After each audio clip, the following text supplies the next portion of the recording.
Et coucou! Aujourd'hui on se retrouve une fois de plus pour une autre partie de Parlons-en sur le sujet des jeux de mon enfance. Alors aujourd'hui je vais vous parler des jeux Disney Atelier. Je sais pas si vous les connaissez. Donc aujourd'hui ça sera le Roi Lion 1 et 2. C'est parti! Le Roi Lion Atelier de jeux combine amusement et apprentissage à travers une série de jeux et d'activités interactives basées sur les personnages et les thèmes du film Disney. Dans ce jeu, les joueurs peuvent explorer différents ateliers, chacun proposant des mini-jeux variés qui stimulent des compétences telles que la logique, la créativité, la mémoire et la coordination. Les activités incluent des puzzles dans l'arbre de Rafiki, des jeux de coloriage, des quêtes d'animaux cachés avec Timon et Pumba dans la jungle, et d'autres défis qui plongent les enfants dans l'univers fascinant de la savane africaine. Avec les graphismes colorés et ses animations inspirées du film, le jeu attire l'attention tout en permettant de s'immerger dans les aventures de Simba, Nala et tous leurs amis. Ce jeu éducatif offre une expérience qui favorise l'apprentissage, comme tous les jeux éducatifs, tout en célébrant les valeurs de courage, d'amitié et de famille présentes dans le film. C'est un excellent moyen pour les enfants de s'amuser tout en développant différentes compétences en s'amusant. Du coup, je me souviens qu'on peut donc visiter l'arbre de Rafiki, on peut jouer au Mahjong contre lui, on peut colorier, dessiner, faire des puzzles. On peut aussi donc aller dans la jungle avec Timon et Pumba et chercher des animaux qui se cachent dans l'environnement. On peut aussi aller dans les terres interdites, là où il y a les hyènes. Donc on peut faire un labyrinthe et essayer de sauver Simba, donc il ne doit pas se faire bouffer par une hyène. Et aussi, on peut jouer de la musique avec Ed. Sinon ça, on peut aussi aller à l'étang et on peut y regarder des extraits de films et des chansons du Disney. Donc c'est vraiment un petit jeu d'atelier sympa qui peut t'occuper une petite heure. Voilà. Le Roi Lion 2, c'est le même principe. Il y a des petits jeux et activités à faire, mais cette fois, on est accompagné de Kiara et Kovu qui se cachent de leur babysitter Timon et Pumba et qui vont du coup dans leur endroit secret et qui nous invitent à les suivre pour jouer avec eux. Alors, le Roi Lion 2, je trouve que c'est beaucoup mieux parce que tu as la possibilité de jouer en duo avec quelqu'un à côté de toi, quoi, et de choisir les niveaux de chaque jeu.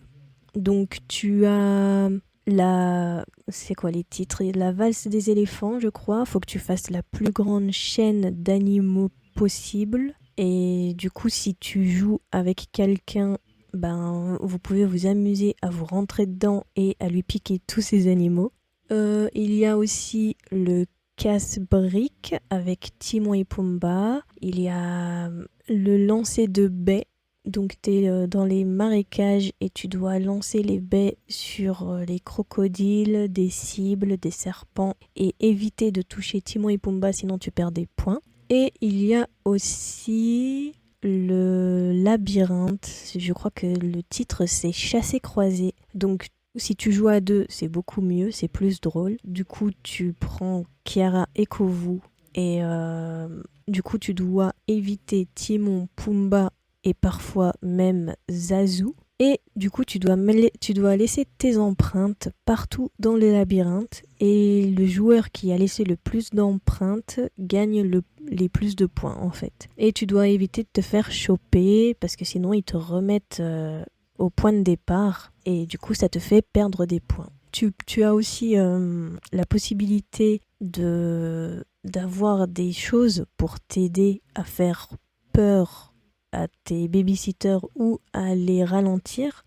Par exemple, il y a des masques de hyènes que quand tu les portes, Timon et Pumba sont terrifiés, donc ils restent sur place pendant quelques secondes, le temps que tu puisses partir. Et il y a aussi des cailloux que si tu les casses, il y a plein de bestioles qui en sortent. Et du coup, Timon et Pumba s'arrêtent pour manger. Donc ça te laisse aussi le temps de mettre tes empreintes et partir le plus loin possible d'eux. Il y a aussi des grosses flaques de boue. Donc quand tu te roules dedans et que tu croises Timon, Pumba et Zazu, aucun d'eux te reconnaissent. Donc ça c'est pratique aussi. Donc c'est vraiment un jeu qui se joue à deux, c'est vraiment plus intéressant. Comme ça tu peux faire des pièges et tout parce qu'il y a la possibilité aussi de bouger quelques troncs d'arbres pour piéger Timon et Pumba. Zazu ça sert à rien parce que c'est un oiseau donc il survole, donc c'est le personnage le plus compliqué à éviter. Mais du coup avec les troncs d'arbres tu peux aussi coincer ton adversaire et le bloquer avec Timon et Pumba par exemple, pendant que toi t'es tranquille et tu t'amuses à mettre tes empreintes partout, donc à gagner des points. Donc c'est vraiment un jeu de fourbe, ou alors si tu préfères tu joues plus en coopération et vous êtes tous les deux contre Timon et Pumba quoi. C'est vous qui choisissez votre méthode de jeu. Voilà, du coup c'était Le Roi Lion 1 et 2 atelier de jeu. C'était des jeux vraiment sympas. D'ailleurs, dites-moi en commentaire, je peux faire des petites vidéos dessus pour vous montrer un peu comment c'est, si vous avez jamais joué et si vous avez envie de voir. Donc voilà, donc la vidéo est terminée, elle aura été très courte aussi, mais au moins j'ai pu raconter tout ce dont je me souvenais.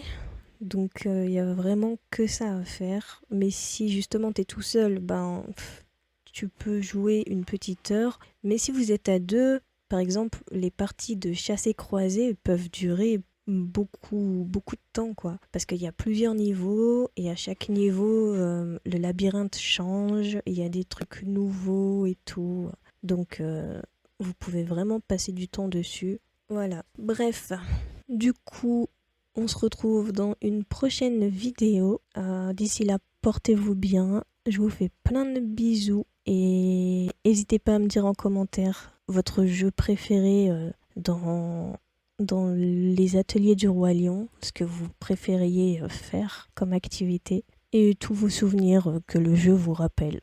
Voilà. Plein de bisous. Bye.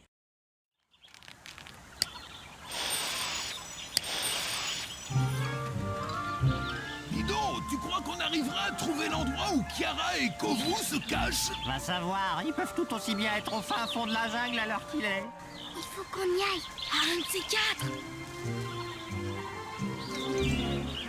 Oh, regarde! On dirait que cet insecte là-bas n'attend qu'une seule chose, qu'on le mange.